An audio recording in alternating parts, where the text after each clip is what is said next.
What's the scariest thing you've ever witnessed? 1. Saw something similar in Botswana in 2017, but I didn't actually see it happen. In the middle of nowhere, we came across a car that had obviously flipped multiple times very shortly prior to our arrival.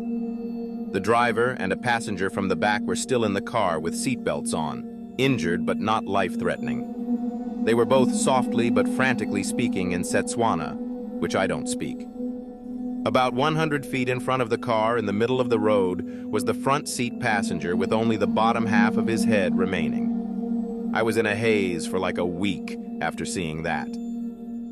2. When I was 13, my dad popping out like 30 sleeping pills in front of me and swallowing all of them in an attempt to off himself. My mom refusing to call an ambulance, and I had to do it.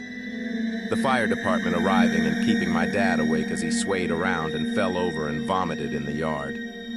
Then they took him to the hospital, and my drunk mom decided we should all get in the car and follow him. And then we crashed the car and almost died. I almost lost my whole family in one night. Honestly, haven't thought about that night since I was a teenager still. 3.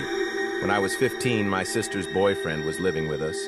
One day he beat the shit out of her while I was the only one home. Thankfully, I share a yard with my grandparents, and when my grandfather heard the screaming, he ran to my house gun in hand and got him away from her and out of the house. The very next day, at like 6 a.m. on a Wednesday, my house was full raided for narcotics.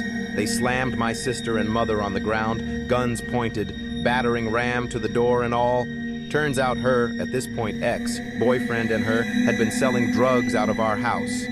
So within 24 hours, I witnessed my sister get the absolute hot dog water beat out of her, then woke up to screaming and had a gun pointed to my head.